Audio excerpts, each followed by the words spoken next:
Muy buenos días, bienvenidos a Mañanas con Yunda. Y hoy en nuestro programa tenemos a un invitado que es un ejemplo de superación y es un ejemplo de vida. Con nosotros está Ángel Jiménez. Ángel, bienvenido a Mañanas con Yunda. Es un placer tenerlo acá. Gracias, Yuna, muy amable. Bueno, de primeras queremos saber quién es Ángel. Bueno, Ángel Jiménez es una persona pues, con capacidades, habilidades como las puede tener cualquier otra persona. Soy en la actualidad docente, licenciado en lengua castellana de la Universidad Distrital. Soy magíster en educación de la Pontificia Universidad Javeriana. Soy una persona con discapacidad visual. A lo largo de mi vida pues he desempeñado diferentes actividades y diferentes cargos relacionados pues con mi profesión y con las diferentes acciones que puede tener mi profesión. Bueno, Ángel, ¿cómo fue para usted vivir la etapa del colegio? Bueno, digamos que en la época que yo hice colegio, el tema de la inclusión a población con discapacidad no era tan fuerte, era algo que hasta ahora se estaba gestando. Entonces a mí me tocó estudiar en colegios distritales tradicionales, sin ningún apoyo, sin ninguna docente que estuviera ahí pendiente de mi proceso, sino en el aula regular con 35 compañeros más que me apoyaban. Realmente el apoyo fue más que todo de mis compañeros. Ya en años posteriores en las aulas se incorporó la docente de apoyo, pero a mí ya no me tocó eso. Ya cuando eso se dio ya había salido del colegio, ya no era estudiante de colegio, ya estaba en otro proceso totalmente diferente. Entonces a mí me tocaba con las manos, con las uñas, buscar la manera de entregar los trabajos, buscar la manera de desarrollar las actividades, el apoyo de mi familia obviamente en el desarrollo de las tareas, de los trabajos, buscar estrategias para que los docentes pudieran evaluarme, para que los docentes pudieran leer mis trabajos. Y en esa época pues tampoco había mucha tecnología, realmente los trabajos los entregaba con la máquina de escribir. Eso se iban unos errores garrafales en redacción, en puntuación, en tildes. Eso era una cosa fuerte, brutal, desarrollar un trabajo. Wow. Me causó curiosidad que usted hacía los trabajos en máquina de escribir. ¿Cómo fue ese proceso de aprender, de hacer esos trabajos ahí? Bueno, pues fundamentalmente la máquina de escribir se convierte pues en el primer recurso que voy a tener para poder comunicar o poder desarrollar mis trabajos de manera accesible tanto para mi maestra como para mí, sobre todo para ella. Para mí no eran tan accesibles, pero era como una forma de decirle de presentarle al maestro que pudiera leer lo que yo iba aprendiendo y pudiera ver mi proceso. Entonces tuve que aprenderme el teclado de la máquina de escribir, el teclado guía, tal como lo hace el mecanógrafo, que el mecanógrafo, tú sabes que no escribe viendo el teclado, sino viendo el texto que está transcribiendo. Entonces a mí me tocó aprender todo el teclado de la máquina de escribir, y eso me sirvió más adelante cuando ya llegué a manejar un computador, porque eso me facilita mucho la escritura en el computador y hace que pues sea más ágil a la hora de escribir. Sí, obvio. ¿Fue para usted fácil escoger su carrera? No, realmente no. Digamos que yo terminé siendo docente por accidente. No era mi ideal de ser docente, no era ser docente. No, se rechazó mucho hacia eso. Yo quería estudiar comunicación social y periodismo, pero pues por cuestiones de la vida no era posible. Yo vengo de una familia de origen humilde, campesinos. Mis padres siempre han sido trabajadores del campo, pues en el campo no hay mayores recursos. Y en la época en que yo salí del colegio, estudiar comunicación social era una carrera que costaba 3, 5, 6 millones de pesos. Sí, Y ahora actualmente. sí, exactamente. Entonces ahora mis padres no tenían para pagar una carrera tan costosa. Entonces yo dije, no, pues toca estudiar en la universidad pública, y la universidad pública pues no daba en ese momento comunicación social. Entonces me incliné por buscar algo que estuviera relacionado con la parte de comunicación, de interacción con la comunidad, con la gente, y busqué por el lado de la licenciatura, y me presenté pues a las 3 universidades públicas, a la distrital, a la nacional y a la pedagógica, y en la nacional no pasé. Me presenté para estudiar trabajo social, no pasé. Me presenté a la pedagógica para estudiar inglés, y pues pasé, pero no me gustó la universidad, la verdad, por cuestiones ideológicas no me gustó. Y me presenté a la distrital para estudiar lengua castellana, y allá pasé, me gustó la universidad, me planteó un reto interesante y importante, y terminé haciendo la licenciatura en la distrital. Bueno, ¿qué tal fue estudiar en la Universidad Distrital? Bueno, la universidad distrital fue un reto. Fue un reto desde el primer día, porque yo estudiaba en una sede que es muy compleja a nivel arquitectónico, está llena de escaleras.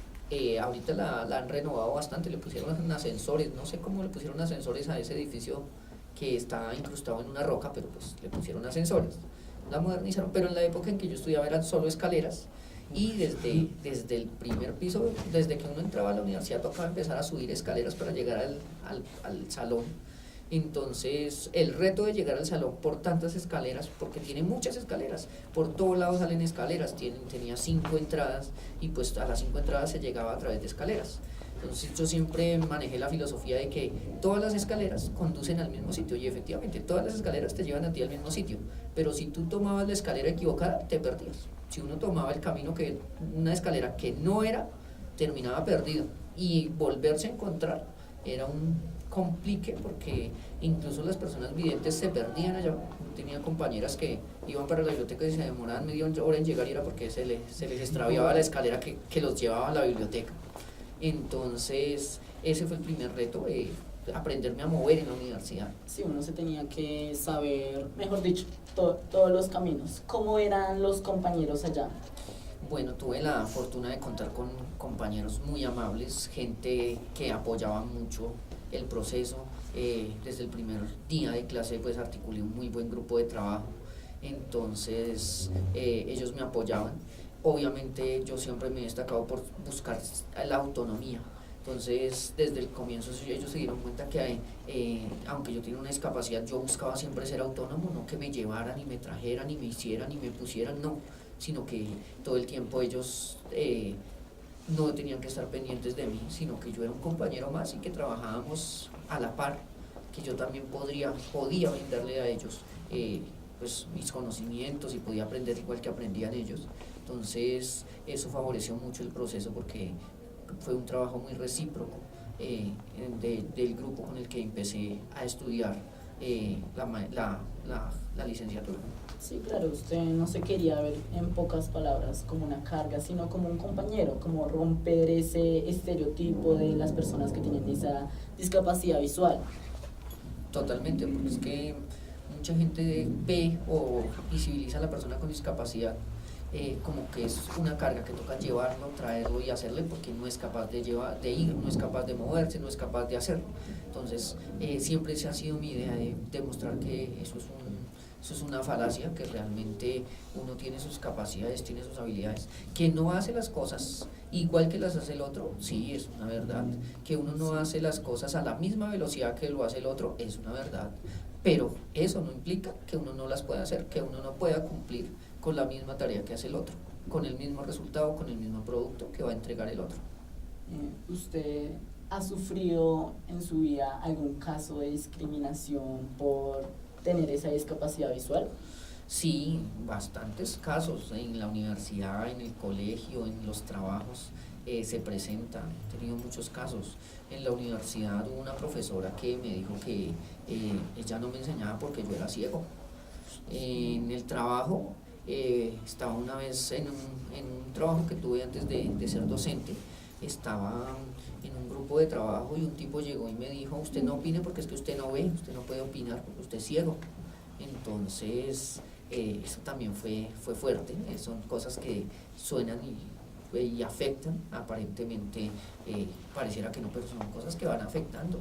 Entonces todo el tiempo uno está expuesto a esa discriminación, el mismo hecho de que lo vean a uno como el minusválido, esa palabra peyorativa que realmente es espantosa, es discriminación, como que el diferente, el que no puede, el que no ve. Entonces desde el mismo concepto uno siente la discriminación. Sí, hay muchos casos que se han presentado siempre de discapacidad visual.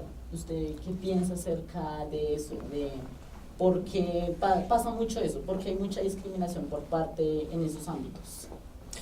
Por el desconocimiento de las personas. La discapacidad es algo que tarde o temprano nos va a llegar a todos. Eso está más que comprobado. Con el ritmo de vida actual, con los hábitos de alimentación, los hábitos que tienen las personas hoy en día, tarde o temprano nos va a llegar la discapacidad. Entonces no nos podemos resistir a ella, por un lado. Por otro, el desconocimiento que tienen las personas frente a la discapacidad es lo que hace que se discrimine. Muchas veces la gente lo hace inconscientemente, porque lo hacen es como por la lástima, como que, ay, venga, lo ayudo porque es que usted no puede, pero lo hacen con ese buen corazón. Pero es que el buen corazón no es pormenorizar al otro, no es dejarlo a un lado. El buen corazón es, oiga, venga, ¿usted qué necesita? ¿En qué le puedo colaborar? Y ya, o sea, no es ver al otro con esa diferencia, sino valorarlo primero que todo porque es persona, sobre todo por eso.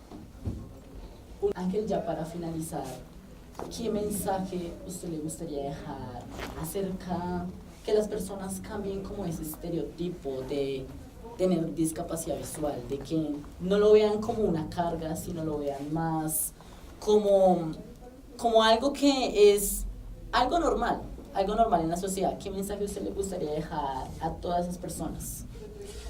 Bueno, primero que todo que uno es persona, por encima de cualquier condición que tú tengas, discapacidad, religión, raza, color, cualquier cosa. Por encima de reconocer es que somos personas, somos seres humanos con errores, con cualidades, con defectos.